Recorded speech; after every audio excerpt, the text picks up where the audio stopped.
Bonjour à tous, c'est Jérémy et aujourd'hui on va s'attaquer au plus gros morceau de cette formation, comment installer WordPress via le FTP.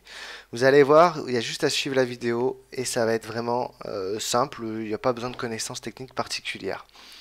Donc deux choses, vous allez commencer par télécharger ces deux logiciels, donc FileZilla pour envoyer les fichiers sur son serveur et WordPress normal. Donc vous allez télécharger ces deux logiciels, pardon.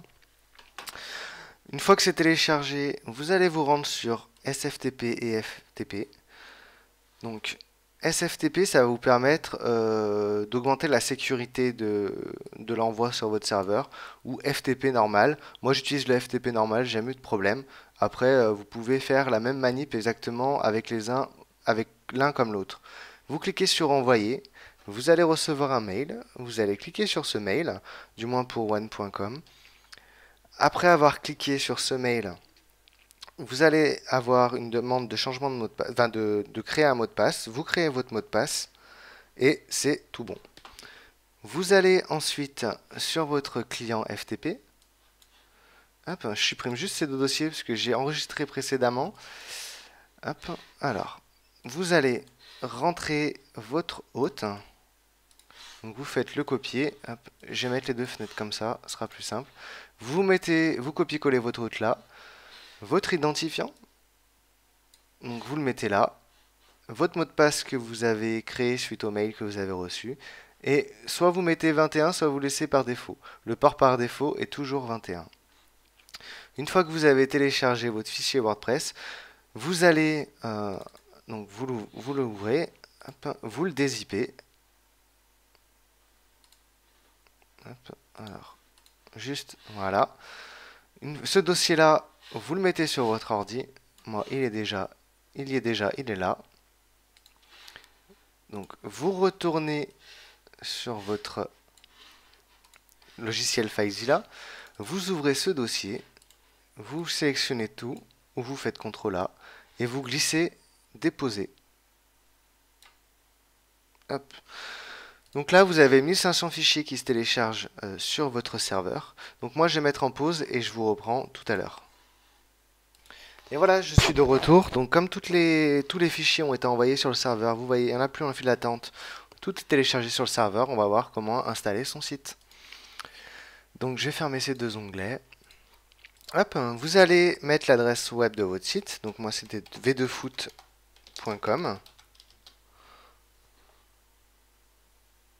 Donc on nous demande de configurer WordPress. Donc on va choisir la langue qu'on souhaite. Donc pour moi ce sera le français. Hop, je vais vous fermer ça. On clique sur continuer.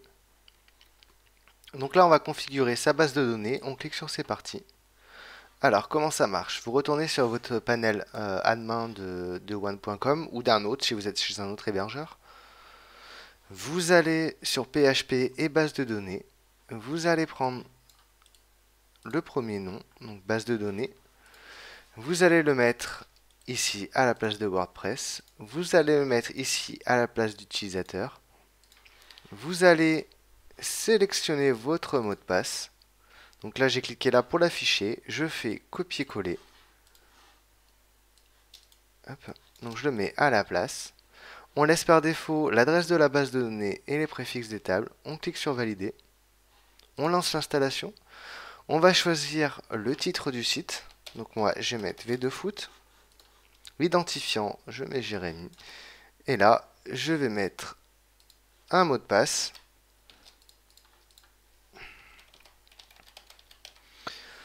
Donc je confirme l'utilisation parce que j'ai mis un mot de passe faible. Je mets mon adresse de messagerie. Je laisse par défaut ici pour que le site et mes articles et mes pages soient visibles dans les moteurs de recherche. Sinon, je coche. Je clique sur installer WordPress.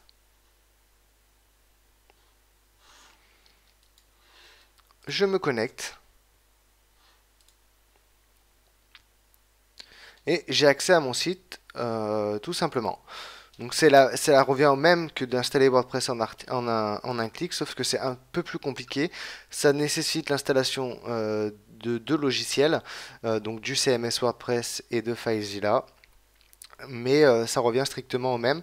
Donc vous pouvez prendre un hébergeur ou un hébergement web moins cher et l'installer directement voilà, via le FTP. J'espère que cette vidéo pardon, aura été claire. C'est la 5e fois que je la tourne. J'ai des petits problèmes de micro. J'ai fait de mon maximum pour que cette vidéo soit le plus claire possible. Si vous avez des questions, n'hésitez pas à revenir vers moi depuis votre espace membre de la formation. Et je pourrais éventuellement soit vous la refaire, soit vous faire une vidéo privée. Il n'y a pas de souci. Donc moi je vous dis à bientôt pour la suite de la formation.